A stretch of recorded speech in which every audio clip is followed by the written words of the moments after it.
Sar, kita ngapain sih ke tempat-tempat kayak gini? Aku tuh males banget tahu nemenin kamu blind date. Iya, Tal. Abisnya aku tuh suka gugup kalau ketemu orang baru. Iya, emang kamu mau ketemu sama siapa sih? Ada deh di dating apps. Kamu main dating apps gak? Aku mah nggak kepikiran sama yang kayak gitu-gitu. Ya udah nih, lihat dulu. Nih. Aku mah nggak kepikiran sama yang kayak gini. Aku tuh sekarang lagi kepikiran banget sama kenaikan suku bunga, Sar. Ya ampun, males deh dengernya. Ya udah deh, kita tunggu sini dulu. Ya udah. Aku ke toilet dulu ya, Tal. Oke. Soalnya aku mau touch up dulu biar gitu deh kalau ketemu. Ya udah, Di sana. Iya, Bel. Aku padamu. Oke, sekian tembang manis dari saya. Sampai jumpa di lain kesempatan. See you. Kamu Talita kan? Masa Haji ya? Iya, kamu ngapain di sini? Aku tuh lagi nemenin teman aku, Mas. Dia mau ketemu sama gebetannya di kafe ini. Oh, Jangan-jangan gebetannya Mas Haji? emang nama teman kamu siapa? Namanya Sarah, Mas. Oh, alah. Oh, jadi malu nih aku nih. Oh, bener ya? Jadi malu nih. Sempit banget dunia. Iya. Ngomong-ngomong Mas Haji, mumpung lagi di sini nih, ada yang aku pengen tanyain deh, Mas, terkait kenaikan suku bunga. Boleh nggak, Mas? Boleh. Oke deh.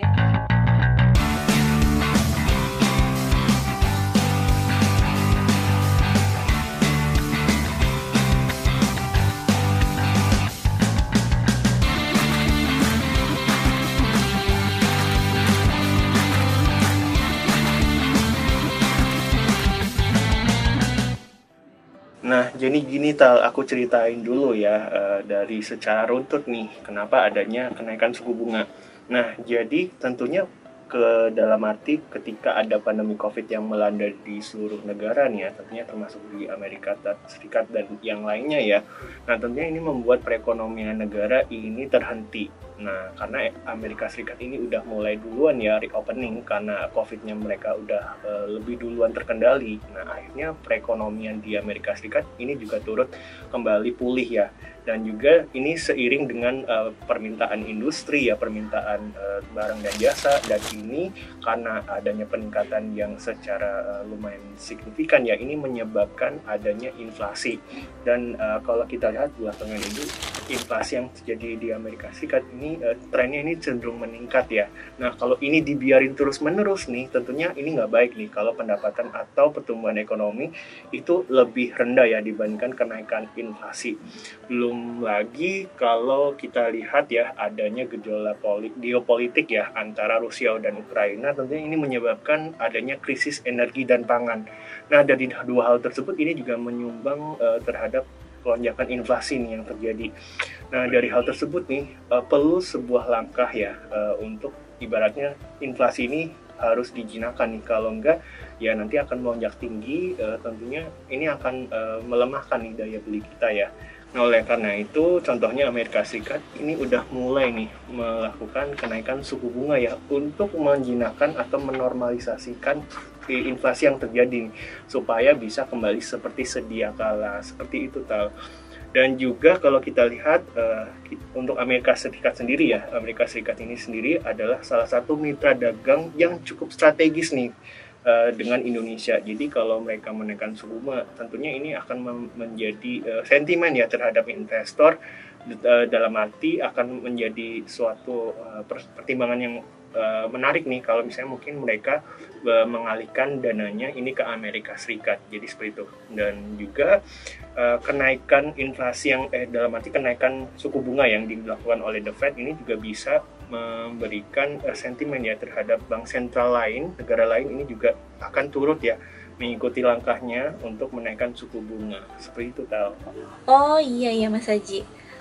Melihat tren peningkatan inflasi yang sedang terjadi, Bank Sentral bisa saja memantau dan mengambil tindakan yang lebih agresif ya, Mas?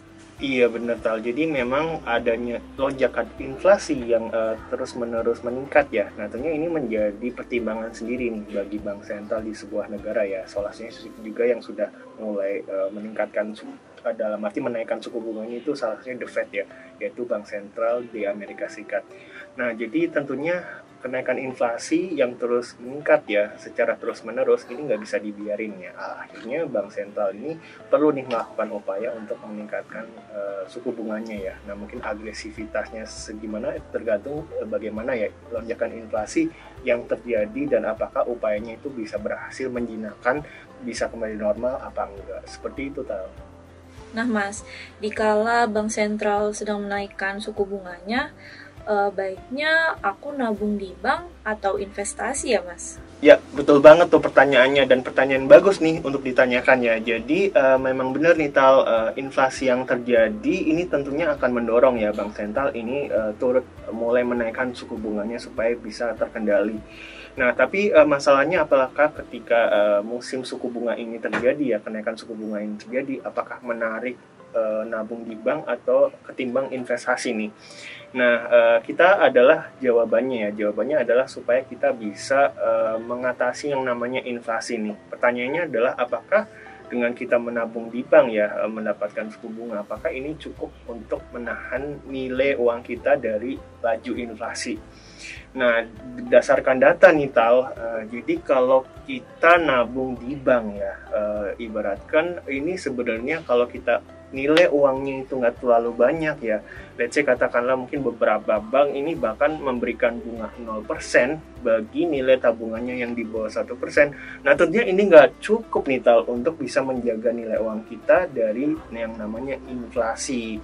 Jadi so far meskipun di tengah kenaikan suku bunga ini bisa kamu tetap lakukan untuk mulai berinvestasi, karena salah satunya kalau kamu mulai berinvestasi di investasi saham ini walaupun memang ada sentimen koreksi tapi tentunya masih ada potensi ya untuk melirik sektor-sektor yang tentunya masih menarik nih. Jadi mungkin di tengah kenaikan suku bunga nggak semua secara umum market itu akan koreksi ataupun jelek, enggak. Jadi tentunya misalnya kita lihat sektor-sektor yang masih punya bisa menghasilkan earning growth yang tinggi ini tentunya masih bisa dilirik nih untuk kamu nanti ketika mulai berinvestasi saham.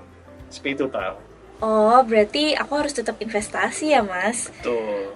Tapi di tengah kondisi yang penuh ketidakpastian ini, gimana sih Mas cara kita buat nyikapi pasar yang lagi fluktuatif? Nah, tentunya ketika dalam berinvestasi ya, kita sebelum mulai berinvestasi nih, kita punya yang namanya tujuan nih. Ibaratkan kita mau pergi ke suatu tempat nih, Tal. Nah, pasti kan kita akan prepare ya. Misalnya Talita ingin pergi ke tempat ini nih ya. Nah, pasti kan di rumah Talita mungkin prepare nih, misalnya buat pakaian yang lengkap, terus bawa peralatan ya. Misalnya mungkin kalau di tengah lagi musim hujan nih, pasti bawa payung lah. Kalau tiba-tiba mungkin misalnya hujan turun, pasti nggak mau kan sampai di tempat yang sekarang ini kamu kehujanan, pasti nggak enak dong dilihat orang. Betul, Mas. Jadi seperti itu. Jadi berinvestasi juga sama ya. Jadi ketika kamu mau mulai investasi ya, kamu akan mempersiapkan nih tujuannya, kamu ingin kemana. Nah, dalam mencapai tujuan itu apa yang perlu dipersiapkan nih, dan kira-kira apakah kamu bisa mampu nggak mencapai tujuan tersebut. Nah, terus apa lagi Mas? Nah, dalam berinvestasi nanti ya, kamu ini terus ya lakukan review portofolio secara berkala, karena sepanjang perjalanan market ini, di market ya, di pasar ini ada aja nih sentimen mungkin saat ini lagi musimnya kenaikan suku bunga, mungkin ke depan ada lagi nih yang tentunya sentimen yang tentunya mempengaruhi market ya. Nah tentunya dari hal tersebut kamu harus aware nih ya terhadap kondisi dinamika yang terjadi di pasar modal di dalam investasi saham, dengan kamu rutin secara berkala melakukan review terhadap portofolio kamu seperti itu. Nah kemudian selanjutnya adalah kamu jangan lupa nih proteksi diri. Ibaratnya pastikan ketika kamu mungkin bepergian ya, kamu tadi naik motor atau naik apa nih?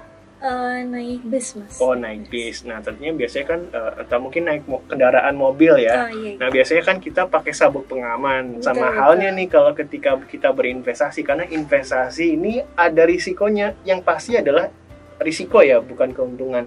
Jadi ketika kamu pintar dalam arti bisa memilih investasi yang tepat, nah itu kamu bisa berpotensi mendapatkan return ya atau keuntungan. Tapi yang pasti adalah risiko yang ada di investasi. Nah, jadi sama halnya ketika kamu berkendara nih, bepergian ke sini tadi ya, naik kendaraan, tentunya pasti adanya sabuk pengaman ya, atau mungkin kalau Betul. kamu nggak pakai sabuk pengaman, drivernya itu pakai sabuk pengaman ya. Kalau Betul, misalnya betul, ada betul. apa-apa pasti lebih aman ya, proteksi. Nah, sama halnya ketika kamu dalam berinvestasi ataupun ketika gejolak pasar yang tidak menentu, ini kamu juga penting nih untuk melakukan proteksi diri. Nah, proteksi dirinya adalah ketika mungkin ya market lagi koreksi atau gimana, kamu bisa tetap aman dengan punya dana darurat nih. Nah, dana darurat ini harus wajib nih disisihin berbarengan dengan dana dingin untuk dalam berinvestasi. Jadi ibaratnya mungkin ketika hal-hal yang tidak menentu terjadi, kamu punya tabungan ya, sumber pendapatan yang bisa kamu gunakan nih kalau ada hal yang tidak terduga ini terjadi. Kemudian jangan lupa untuk asuransi nih, ya namanya juga hidup, ada yang terjadi tanpa kita sadari, padahal kita ya udah berdoa ya, kita harapannya bagus, tapi kadang ya ada terjadilah. Jadi supaya ketika hal-hal yang tidak terduga itu terjadi, kita tetapnya bisa ada bantalan ya, yang aman untuk kita bisa untuk mengamankan diri seperti itu tahu. Nah, terus Mas, ada nggak sih yang bisa kita manfaatkan di tengah kenaikan suku bunga ini? Nah, itu pertanyaan bagus nih, Tal. Jadi hal apa sih yang bisa kita manfaatkan? Nah, tentunya dalam suatu kondisi di market ya, tentunya ada aja nih hal yang bisa kita ambil hikmahnya ya. Kalau kita pinter nih untuk mengambil celahnya, apa nih yang bisa kita ambil ya manfaatnya di tengah mungkin kondisi apapun ya. Nah, jadi seperti kembali lagi nih kita dari mereview portofolio yang kita lakukan ya, dari investasi kita ya. Nah, jadi setelah kita udah mereview kinerja portofolio kita ya, kita melihat nih kira-kira saham mana yang mungkin masih prospeknya bagus ataupun yang enggak. Nah, mungkin kalau yang enggak, sekiranya ini belum ada sentimen katalis yang positif secara fundamental, kita bisa aja nih pertimbangan untuk cut loss. Nah, sedangkan untuk saham-saham yang masih punya prospek ya secara fundamental ini masih positif ya secara jangka panjang. Nah, ini bisa kita manfaatkan ya, dalam arti kita bisa pergunakan buy on weakness ya, atau membeli sebuah saham di harga diskon ya ketika kenaikan suku bunga berdampak ya terhadap sebuah saham ini mengalami koreksi. Nah, dalam arti ibaratnya kamu kan pengen nih membeli harga, misalnya membeli barang ya, nilainya bagus nih, tapi harganya diskon 15%, pasti kamu bikin menarik kan? Nah, apalagi ibaratnya investasi nih, sepertinya investasi kamu beli harga diskon, dan karena fundamentalnya ini kamu lihat ya, kamu secara analisis ini bagus. Nah, tentunya nanti ketika mungkin pasarnya kembali kondusif ya, terus dia terprice in ya terhadap market, harganya naik, nah tentunya pasti bikin kamu cuan kan? Benar-benar Mas. Nah, jadi itu tuh yang bisa dimanfaatkan ya, kamu bisa memanfaatkan buy on weakness di market. Nah, selain itu juga nggak kalah pentingnya nih Tal. Nah, tentunya biasanya ketika market yang kurang kondusif saat ini, biasanya ya banyak aja lah, dalam arti rumor-rumor yang berita kadang yang membuat kita ini kurang sehat ya secara mental. Dan kamu bisa hindari nih yang namanya berita-berita yang cenderung kurang positif ya, berita-berita yang cenderung menggiring opini untuk kita cenderung spekulatif berinvestasi, tapi kita nggak tahu nih kita membeli sebuah barang apa, beli investasi apa. Nah, jadi mendingan kamu stay tune dan ikuti tuh kelas pasti yang diadakan oleh CGS-CIMB Sekuritas Indonesia nih ya. Kamu bisa ikuti dan belajar ya tentang investasi saham dan juga tips menarik dan insight-insight yang bisa kamu belajar dari teman-teman analis di sana. Seperti itu Tal. Nah, kebetulan banget Mas, aku tuh baru dengar di CGS-CIMB Sekuritas Indonesia juga ada promo menarik Mas dalam menyambut bulan inklusi keuangan. Apaan tuh? Jadi ada beberapa promo menarik seperti Lucky 500, BIO atau Bonus in Oktober, dan juga Gen Z Challenge. Nah, promo-promo ini berlangsung selama bulan Oktober. Kalau Mas Aji mau tahu, nah, info lanjutnya bisa kunjungi www.cgs-cimb.co.id Mas. Wah, keren banget nih. Wah, menarik banget ya. Pastinya aku ingin nih ajak teman-teman aku juga ya untuk rame-rame untuk memanfaatkan promo yang lagi berlangsung nih di CGS-CIMB Sekuritas Indonesia, mengingat di bulan Oktober ini ada bulan inklusi keuangan ya. Benar banget Mas. Tentunya menjadi penting banget nih ya dikala adanya inflasi yang terjadi ya, dan juga kenaikan suku bunga ya? Supaya uang kita ini tetap aman dan juga kita bisa bercuan, kita bisa berinvestasi ya, mulai berinvestasi bareng-bareng rame-rame di CGSCMB Sekuritas Indonesia. Betul banget. Ngomong-ngomong kita udah ngobrol lumayan lama ya, Tal. Iya, lama banget, Mas. Si Sarah kemana sih? Tadi mau janjian ketemuan kok lama banget ya nggak nongol-nongol. Tahu kemana ya dia ya? Ya udah deh, aku tinggal dulu sebentar ya, karena aku mau ngisi lagu bentar nih. Oh, mau nyanyi, Mas? Iya dong, untuk menghibur teman-teman nih. Ya udah deh. Udah duluan ya. Bentar dulu, Mas Haji. Kenapa? Kan Mas Haji belum pantun. Oh iya, nah seperti biasa sebelum kita closing, kita mau pantun nih ke teman-teman. Nah, jualan cilok pakai Lamborghini. Cakep. Di tengah jalan ketemu si Lia. Oke guys, sekian dulu untuk vlog kali ini. Sampai jumpa di vlog Berani Berinvestasi bersama CGSCMB Sekuritas Indonesia. Yeay.